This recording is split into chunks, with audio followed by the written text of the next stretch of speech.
சீமான் இப்போ விஜய் இப்போ தான் வந்திருக்காரு. நான் விஜய் ஃபேன் தான். எனக்கு பிடிக்கும் தான். அவர் நிறைய சொல்லியிருக்காரு. அதெல்லாம் அவர் செய்வாரா? செய்யணும்.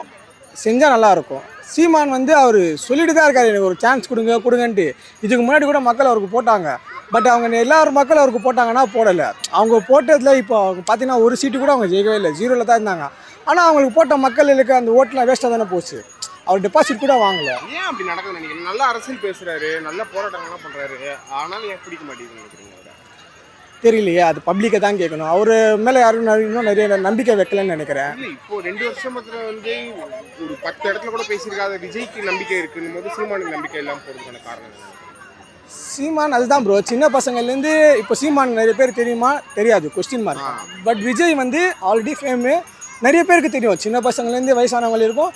ஸோ ஒரு ஹோப்பு பண்ணி தான் பார்க்கலாமே அந்த மாதிரி தான் ஒரு போட்டு சான்ஸ் மீதி இப்போ கொடுத்துருக்காங்க. நம்பிக்கை இருக்குன்னு நினைக்கிறீங்க விஜய் வந்து நல்ல மாற்றத்தை கொடுத்துருவாரு?